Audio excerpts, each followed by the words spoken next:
নমস্কার, good morning, সুপ্রভাত। প্রত্যেকটা বন্ধুকে জানাই সকালের অনেক অনেক শুভেচ্ছা ও ভালোবাসা। সবাই কেমন আছো?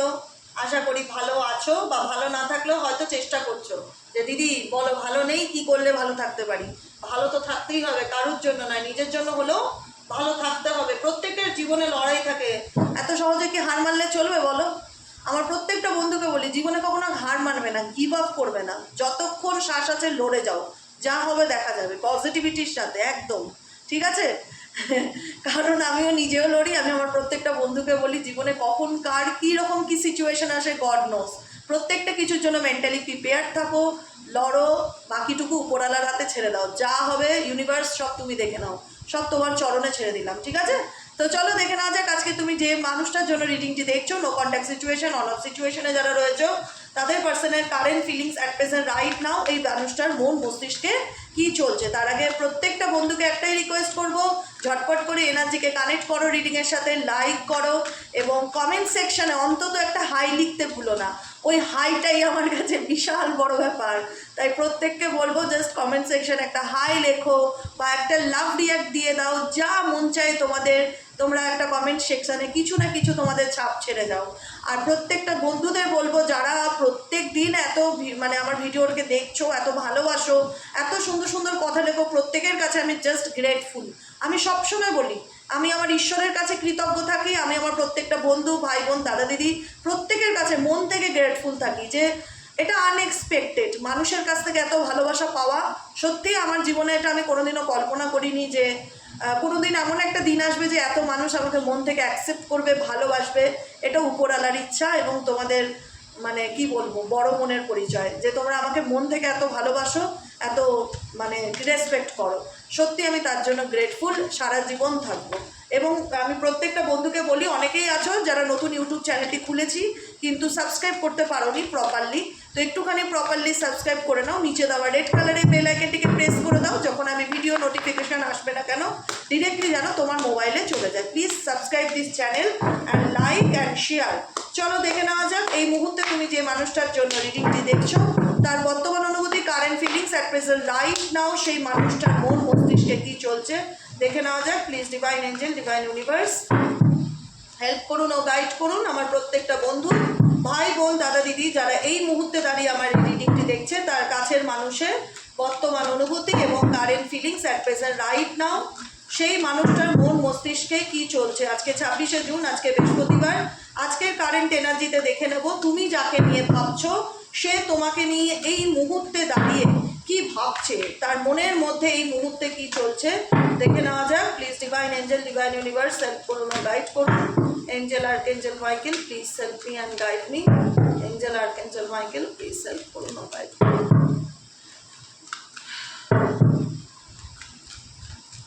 চলো আমি না কার্ডগুলো উল্টাবো না, থাক। হ্যাঁ, আমি এখানে অরাকেল ডেক থেকেও দেখছি, ট্যারট থেকেও দেখছি, দেখি এনার্জি কতটা কানেক্টেড হয়। চলো, ও মাই গড, ও মাই গড, চলো দেখে নেই ওনার ডিপার ফিলিংস এই মুহূর্তে অ্যাট প্রেজেন্ট রাইট নাও। তুমি যাকে নিয়ে ভাবছো তার মন মস্তিষ্কে কী চলছে, deeper feelings at present right now. এই মুহূর্তে আমার যে বন্ধুরা দেখছে তার কাছের মানুষের গভীর অনুভূতি অ্যাট প্রেজেন্ট রাইট নাও, তার মন মস্তিষ্কে কী চলছে প্লিজ।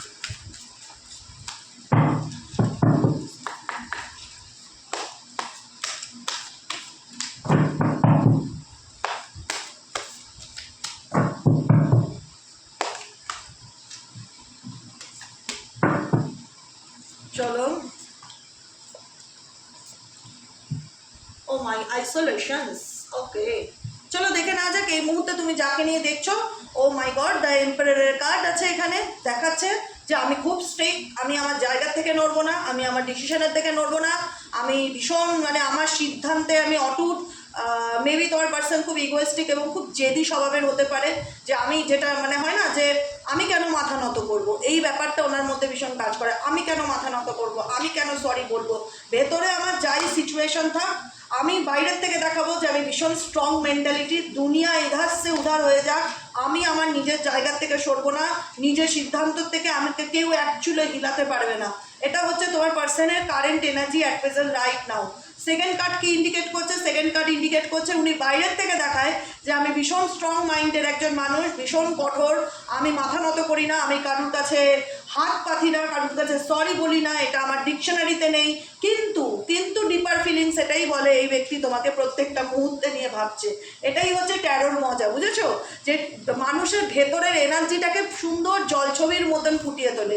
কারো কিচ্ছু লুকানো যায় না। ট্যারো এমন জিনিস না, কারুর এনার্জিকে লুকানো যায় না। যারা পার্সোনাল রিডিং করো তারা তো জানোই, তারা তো বলে যে দিদি তুমি কিভাবে এত কথা বলছো, তুমি তো জানোই না এই ব্যক্তির ব্যাপারে। আমি তো অবাক হয়ে যাচ্ছি।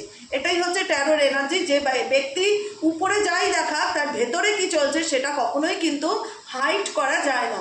সেই ব্যক্তি উপরে দেখায় যে আমি ভীষণ আমার ডিসিশনে আমি অনড়, আমাকে আমার জায়গার থেকে কেউ নড়াতে পারবে না, আমি যেটা বলবো সেটাই ঠিক, আমি যা মনে করি সেটাই ঠিক। মানে আমি যদি মনে করি এটা আমি করবো তো এটা আমি করবো, বা আমার প্রত্যেকটা সিদ্ধান্ত থেকে আমাকে কেউ সরাতে পারে না। এখানে তোমার প্রতি তোমার পার্সনের একটা রাগ যে দিগো, সে আউটলুকে দেখায় যে আমার তোমার প্রতি অনেক অভিযোগ আছে, অনেক রাগ আছে, অনেক অভিমান আছে, কিন্তু ভেতরে ভেতরে সেই মানুষটা কিন্তু কুইন অফ পেন্টাকেলসের এনার্জি।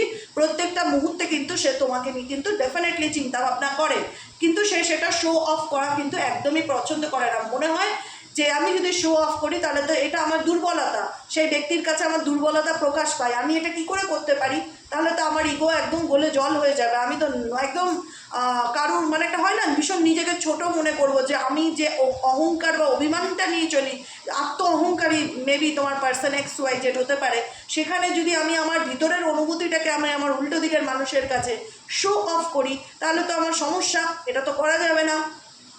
যে কারণে দেখায় যে না আমার ভীষণ জেদ, আমি যা বলি তাই করে দেখাই। এই ক্ষেত্রে যদি সেটা তার বাইরের লুক হয়ে থাকে, তার ভেতরের এনার্জি এটাই বলে সেই ব্যক্তি কিন্তু প্রত্যেকটা মুহূর্তে তোমাকে নিয়ে চিন্তা ভাবনা করছে এবং তোমার সাথে কাটানো মুহূর্তগুলোকে নিয়ে কিন্তু ডেফিনেটলি প্রত্যেকটা মুহূর্তে ভাবছে, কারণ তুমি এই মানুষটার কাছে ডেফিনেটলি ইম্পর্টেন্ট। আজকে সে যতই দেখাক আই ডোন্ট কেয়ার, আমি বলবো এই ব্যক্তি জীবনে তুমি যথেষ্ট ইম্পর্টেন্ট ভূমিকা রাখো, যে কারণে তার অ্যাটিটিউড এবং তার ভেতরের চিন্তাভাবনা কিন্তু দুটোই সম্পূর্ণ রকম পৃথক। হ্যাঁ, ডেফিনেটলি মানুষটা তোমার থেকে মুভ অন করে গেছে বা চিট করে গেছে, ডেফিনেটলি এনার দ্বারা তুমি প্রতারিত হয়েছো, এটাও ধ্রুব সত্য। 7 অফ সোয়ার্ডসের এনার্জি, যেখানে দাঁড়িয়ে এই মানুষটি তোমার সম্পর্ক বা তোমার বিশ্বাসকে নষ্ট করে দিয়েছে, এর দ্বারা তুমি প্রতারিত হয়েছো। তবুও তোমার মনে হয়েছে যে মানুষটা আমাকে ঠকিয়েছে, আমার সঙ্গে দিনের পর দিন অন্যায় করেছে, তবুও তার মাটিতে পা পড়ে না অহংকারে, ইগোতে। এটা তোমাদের অনেকেরই মন বলে যে মানুষটাকে আমি ভালোবেসেছিলাম, অনেক এই সম্পর্কটাকে নিয়ে আমি অনেক প্ল্যানিং করেছিলাম, অনেক কিছু ভেবেছিলাম, কিন্তু এই মানুষটার ব্যবহারে আমি ভীষণভাবে দুঃখিত। কারণ এই মানুষটার দ্বারাই, যাকে নিয়ে তুমি রিডিংটি দেখছো, এই মানুষটাই দ্বারাই কোথাও না কোথাও তুমি প্রতারিত হয়েছো, চিট হয়েছো। মেবি এখানে সে তোমাকে যা কথা দিয়েছে সেই কথা সে রাখেনি, এবং এই ব্যক্তি তোমাকে কোনো কারণে ঠকিয়েছে, এবং ঠকালেও কিন্তু কি হবে, এই ব্যক্তি কিন্তু তোমাকে ডেফিনেটলি স্পাই করে যে তোমার জীবনে কি চলছে, তুমি কি করছো।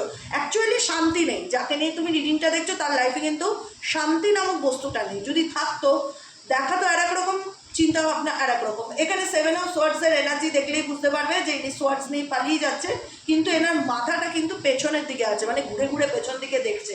কোথাও না কোথাও কাম ব্যাক করার চিন্তা ভাবনা, কোথাও না কোথাও পিছুটা এই ব্যক্তির কিন্তু তোমার প্রতি ডেফিনেটলি কাজ করে। সে যতই দেখাক আমার তোমার প্রতি কোনো টান নেই, আমি বলবো এটা সম্পূর্ণ রকম তার মিথ্যে কথা। তার কিন্তু তোমার প্রতি একটা টান এবং কিউরিসিটি, যেটা বলে কিউরিসিটি ডেফিনেটলি কাজ করে, যে তুমি কি করছো, তোমার লাইফে কি চলছে এটা জানবার তার মধ্যে কিন্তু প্রবল ইচ্ছা কাজ করে। যেহেতু তোমাদের সম্পর্কটা অনেক দিনের সম্পর্ক, চাইলেই কিন্তু সে ভুলে যেতে পারে না। সে দেখায় আমি তোমাকে ভুলে গেছি, কিন্তু বাস্তবে সিনারিওটা একদমই আলাদা। চলো দেখে নিই অরাকেল কার্ড কি ইন্ডিকেট করছে। অরাকেল কার্ড ইন্ডিকেট করছে separation, okay, impatience, holding on and departure, isolation. এটা হচ্ছে তোমাদের কারেন্ট এনার্জি। মেবি তুমি যে ব্যক্তিকে ভালোবেসেছো সেই ব্যক্তির জীবনে দুটো অপশনস ডেফিনেটলি ছিল, বা তার জীবনে এমন কিছু প্রবলেম ছিল যেখানে দাঁড়িয়ে তুমি তাকে বলেছিলে যে তুমি সময় নাও, কিন্তু তুমি সিদ্ধান্ত নাও তুমি রিলেশনশিপে কি করতে চাও কি করতে চাও না। It's time to decide something for the relationship. যদি এই সম্পর্কটা তুমি বাঁচাতে চাও তাহলে তোমাকে সিদ্ধান্ত নিতে হবে তুমি কি চাও। মেবি তার সিদ্ধান্তটা তোমরা জানোই, সে কি সিদ্ধান্ত নিয়েছে। সেটা আর আলাদা করে আমার এখানে বলবার কিছু নেই।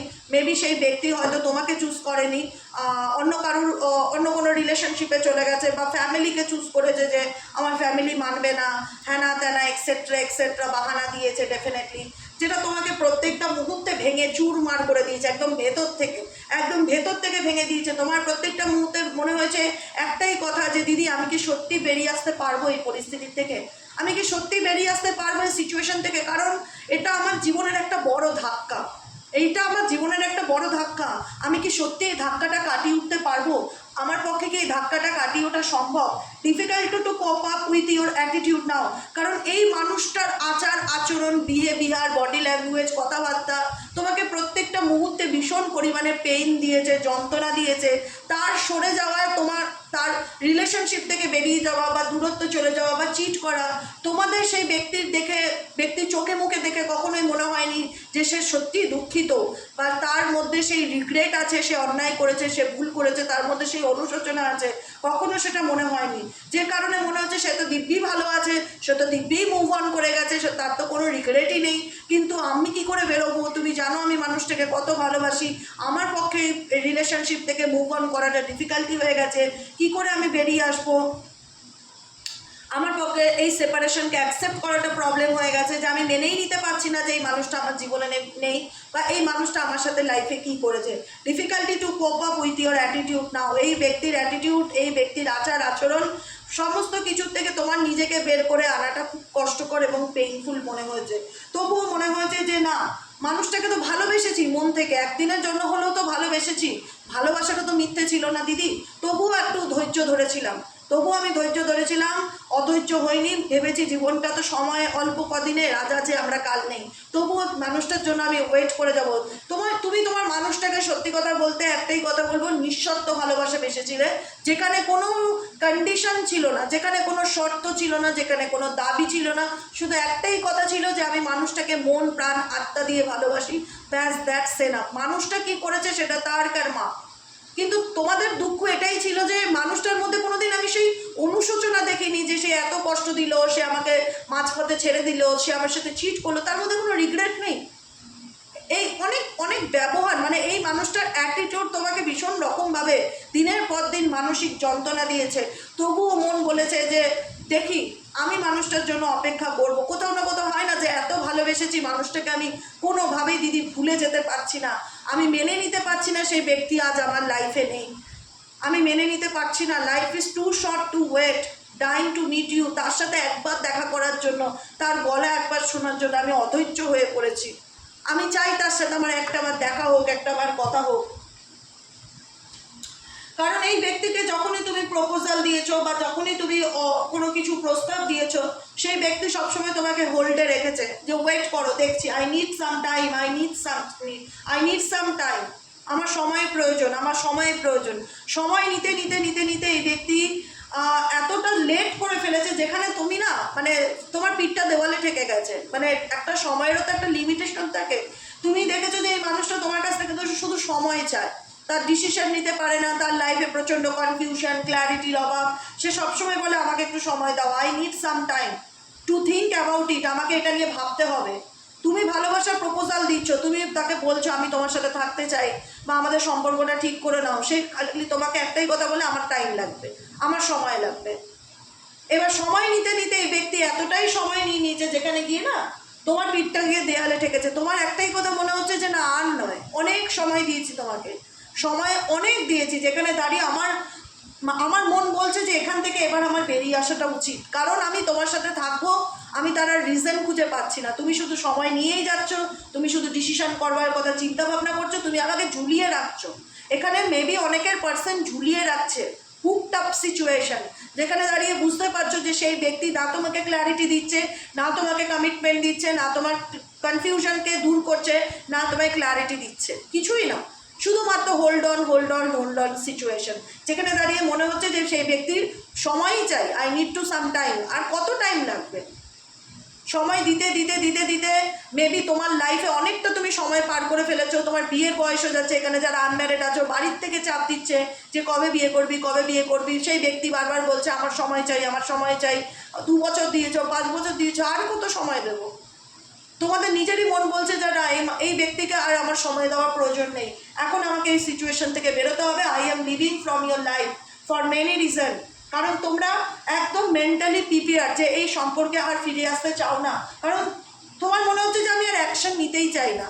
যদি সেই ব্যক্তিকে আমি অনেক সময় দিয়েছি, তার একটা ফোন কলের জন্য আমি দিনের পর দিন ফোনটার দিকে তাকিয়ে বসে থাকতাম যে কখন তার ফোন বাজবে, কখন তার মিস কল আসবে, কখন সে আমাকে একটা হাই মেসেজ করবে।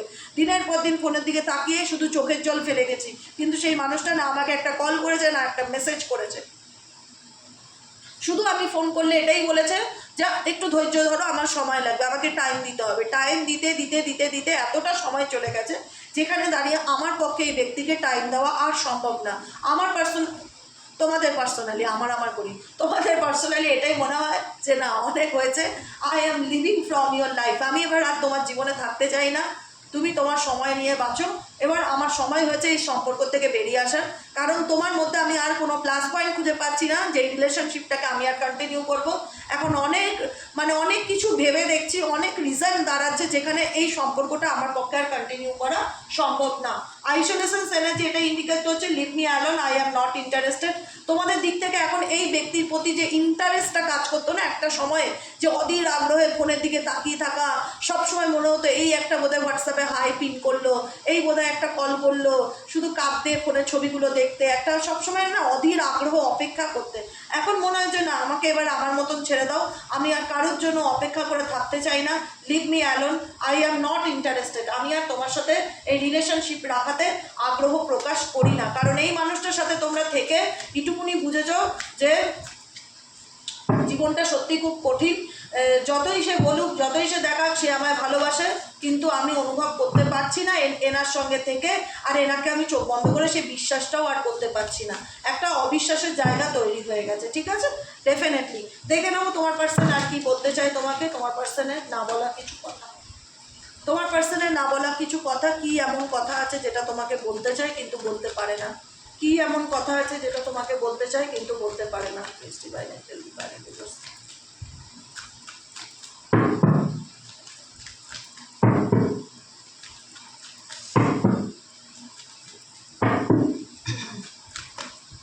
ওকে, চলো। ফোর অফ পেন, হ্যাঁ, ওয়ান্সের এনার্জি, কুইন অফ সোয়ার্ডসের এনার্জি, 7 অফ পেন্টাকেলসের এনার্জি, 10 অফ ওয়ান্সের এনার্জি, 2 অফ পেন্টাকেলস। দেখো, এই রিলেশনশিপটা সে তোমাকে প্রপোজাল দিয়েছিল, নিজের থেকেই প্রপোজাল দিয়েছিল যে আমি এই সম্পর্কটাকে নিয়ে এগোতে চাই, বা আমি তোমার সাথে একটা নিউ বিগিনিং করতে চাই। এবং এটা নিয়ে অনেকের ক্ষেত্রে, যাদের বিয়ে হয়ে গেছে তাদের ক্ষেত্রেও বলবো, এখানে কোনো ফ্যামিলির তরফ থেকে, শাশুড়ি, mother in law, sister in law, যেরকমই হোক, ননদ হোক, যা হোক, কারোর খুব ম্যানিপুলেশন চলতে এই রিলেশনশিপে, যে কারণে তোমাদের সম্পর্কের মধ্যে দূরত্ব তৈরি হয়েছে, এটাও একটা কারণ। আর সেকেন্ডলি, যাদের বিয়ে হবে কথা, সব কিছুই হয়তো ধরো, যারা ভাবছো যে এই ব্যক্তির সাথে আমার বিয়ে হওয়ার কথা চলছে, সমস্ত কিছু ফুল অ্যান্ড ফাইনাল, কিন্তু জানি না এই ব্যক্তির এমন কি হলো যে কারণে সে আমাকে আজকে হোল্ড অন সিচুয়েশনে ঝুলিয়ে রাখলো। হয়তো তার ফ্যামিলি পরে গিয়ে মত পাল্টে নিয়েছে, বা সিদ্ধান্ত চিন্তাভাবনা সরিয়ে দিয়েছে যে না, এখন আর আমরা রাজি না এই সম্পর্কটাতে, বা আমাদের ইচ্ছে নেই। বা তুমি তাকে এমন কিছু কথা, মানে একটা হয় না যে তোমাদের মধ্যে এমন কিছু একটা সিচুয়েশন ক্রিয়েট হয়েছে যে কারণে সেটার ফায়দা কোনো তৃতীয় ব্যক্তি লুটেছে, যে কারণে মনে হয়েছে যে সে ব্যাপারটাকে নিয়ে ভুলভাল ম্যানিপুলেশন করছে। তবুও তোমরা হোল্ডে সবসময় ছিলে যে এই রিলেশনশিপে এতটা সময় দিয়েছি, আমি জানি এই পার্টনার আমার উঠবি হাজব্যান্ড বা উঠবি ওয়াইফ হবে, অনেক কিছু ভেবেছি, কিন্তু কারোর মধ্যস্থতার কারণেই শুধুমাত্র এই রিলেশনশিপটা আরও বেশি খারাপ হয়েছে। এটা সত্যি কি না, কতটুকু কি, আমাকে কমেন্টে লিখতে ভুলবে না। কিন্তু এখানে কারোর মধ্যস্থতা ভীষণ ইম্পর্টেন্স রোল প্লে করে, সেটা বিবাহিত হলেও তাদের ক্ষেত্রে, আর আনম্যারিড হলেও সব কিছু ঠিক হয়ে যাওয়াতে, তোমাদের মধ্যে কিছু মিসআন্ডারস্ট্যান্ডিং হওয়াতে কোনো তৃতীয় ব্যক্তি তার সুযোগ নিয়ে এই সম্পর্কটাকে ইচ্ছাকৃত নষ্ট করার চেষ্টা করে। বুঝতে পেরেছো? কিন্তু এই ব্যক্তি কিন্তু যতই সে দেখাক আমার উপর থেকে যে আমার তোমার প্রতি ফিলিংস নেই, কিন্তু ডেফিনেটলি এই ব্যক্তির ফিলিংস কাজ করে। কিন্তু তোমাদের একটা হয় না, তোমাদের মনে একটা অভিমানের জায়গা তৈরি হয়ে গেছে যে আর পিছন ঘুরে দেখতে চাই না, আর পিছন ঘুরে দেখতে চাই না। অনেক কষ্ট এই রিলেশনশিপে, শুধু সে অপেক্ষা করি আমাকে, মানে আমার জীবন অর্ধেক পার করিয়ে দিল। আমি আর এই রিলেশনশিপে কোনো রকম কোনো অ্যাকশনও নিতে চাই না, কোনো কিছু বলতেও চাই না, করতেও চাই না। যদি সে ভালো বোঝে কামব্যাক করুক, না হলে না। এরকম একটা বিরক্তিকর জায়গায় বা তিক্ততার জায়গায় তোমাদের মেন্টালিটি এসে দাঁড়িয়ে গেছে, বুঝেছো? এটুকুনি হচ্ছে আজকের রিডিং। কেমন লাগলো কমেন্ট সেকশনে জানাতে ভুলবে না, লাইক করবে, সাবস্ক্রাইব করবে, চ্যানেলের সাথে থাকবে, পাশে থাকবে। এবার বলবে দিদি একটু গাইডেন্স দিয়ে দাও না, কি গাইডেন্স আছে, এঞ্জেলিক গাইডেন্স, ইউনিভার্সাল গাইডেন্স? তো ডেফিনেটলি গাইডেন্স থাকবে তোমাদের জন্য। জাস্ট আমি একটা দুটো কার্ড বার করবো, ইউনিভার্সের কাছে প্রশ্ন করব, আমার যে বন্ধুরা এই সিচুয়েশনের মধ্যে দিয়ে যাচ্ছে তাদের জন্য ইউনিভার্স কি গাইডেন্স আছে, প্লিজ হেল্প করুন এবং গাইড করুন। I need your help dear angel, archangel Michael, please divine angel, divine universe help করুন ও গাইড করুন।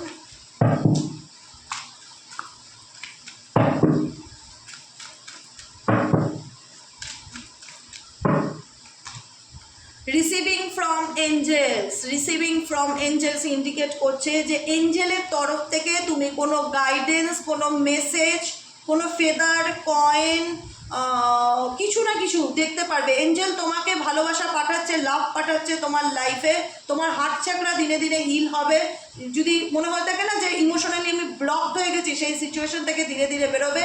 রিসিভিং ফ্রম এঞ্জেলসের তরফ থেকে তুমি আপকামিং দিনে কোনো কিছু রিসিভ করতে চলেছো, তার জন্য এঞ্জেলকে অলওয়েজ বলবে thank you angels, thank you angels, thank you angels, thank you universe, thank you so much. Listening to your heart. Second message হচ্ছে ইউনিভার্স তোমাকে বলছে যে নিজের মনের কথা শুনে চলার চেষ্টা করো, মন কি বলছে। কখনো মনের, তো দেখো আমাদের ইনটিউশন আমাদের জীবনে বিশাল বড় ভূমিকা পালন করে। আমরা না নিজেদের মনকে অস্বীকার করি, অগ্রাহ্য করি। I trust the message I receive from my heart. তোমার হার্ট, তোমার হৃদয়, তোমার ইনটিউশন তোমাকে কিছু মেসেজ দিতে চায়, সেটাকে একটু ফলো করে শোনার চেষ্টা করো।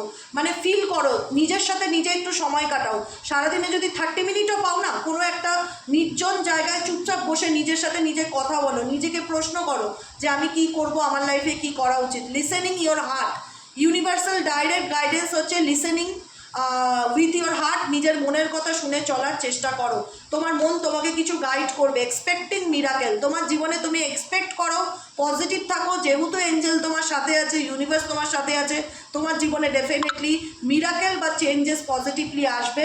মিরাকেলস আর ব্লসমিংস ইন মাই লাইফ। তুমি এতটুকু কথা মাথায় রেখো যে জীবনে পিছন থেকে অনেক লড়াই হয়েছে, এবার সময় হয়েছে সামনে এসে লড়াই করবার। কামিং ইনটু পাওয়ার। নিজের পাওয়ারকে, নিজের ক্ষমতাকে দেখিয়ে দাও তো তুমি কি পারো। তোমার সাথে ভগবানের সাথ আছে, আমি এইটুকুনি বললাম। ঈশ্বর তোমায় অলওয়েজ সাপোর্ট করে। শুধু সেই আত্মবিশ্বাসের সাথে লড়াইটা করো। কামিং ইনটু পাওয়ার। নিজের পাওয়ারে ফিরে আসো, দেখিয়ে দাও তুমি কি পারো। I step into my power boldly and confidently. যে আমিও পারি, আমিও নিজেকে চেঞ্জ করতে পারি, আমিও ম্যানিফেস্ট করতে পারি মিরাকেলসকে। ঈশ্বর আমার সাথে আছে, ডিভাইন আমার সাথে আছে। পৃথিবীর যে কোনো অবস্টিকেল আসুক না কেন, আমি লড়াই করে জিতবই। মানে সেই একটা লেভেলের কনফিডেন্স রাখতে হবে নিজের মধ্যে। ছবিটা দেখো, বুঝতে পারবে। বুঝতে পেরেছো? সেই লেভেলের কনফিডেন্স রাখতে হবে যে আমাকে আমার ক্ষমতায় ফিরতেই হবে, আমাকে নিজের জীবনের দায়িত্ব নিজেকে নিতেই হবে, আমাকে সেই অ্যাকশনস মোডে থাকতে হবে, আমাকে আমার পাওয়ারে ফিরতে হবে। তাহলেই কিন্তু তোমার জীবনে তুমি আশা করতে পারো যে ডেফিনেটলি চেঞ্জ বা মিরাকেল কিন্তু ঘটবেই। শুধুমাত্র একটা কথা মাথায় রাখবে, প্রত্যেকটা আত্মাতে ঈশ্বরের বাস আছে। তাই নিজের মনের কথাকে কখনো ইগনোর করবে না। মন কি বলছে আর হৃদয় কি বলছে সেটাকে ফলো করো। Listen to your heart. মনের কথা শুনে চলার চেষ্টা করো। Receiving from Angeles. এঞ্জেলের তরফ থেকে তুমি কোনো গাইডেন্স বা কোনো মেসেজ আপকামিং দিনে রিসিভ করতে চলেছো। তাই যেখানে ঈশ্বর আছে সেখানে ভয় কিসের, সেখানে তো লড়াইটা আরও বেশি সহজ হয়ে যায়। কারণ যখন আমরা ফিল করি যে ঈশ্বর, আল্লাহ সবসময় আমাদের সাথেই আছে, আমাদের সেই জায়গায় আত্মবিশ্বাস 10 গুণ বেড়ে যায়, লড়াই করবার শক্তি 10 গুণ বেড়ে যায়। জীবনে যাই পরিস্থিতি আসুক না কেন, লড়াই করে বাঁচবো, বাকিটুকু উপরওয়ালার হাতে। তাই তো চলো, আজকের মতো রিডিংটা এখানেই শেষ। আবার দেখা হচ্ছে কালকে রিডিংয়ে। সবাই ভালো থেকো, সুস্থ থেকো, সুন্দর থেকো। Claim this energy. Thank you angel, thank you universe comment সেকশনে লিখতে ভুলবে না, সাবস্ক্রাইব করতে ভুলবে না এবং অবশ্যই কিন্তু চ্যানেলটিকে লাইক করে দিও। ঠিক আছে, চলো, শুভ সকাল। সবাই ভালো থেকো। আবার দেখা হচ্ছে কালকে রিডিংয়ে। টাটা।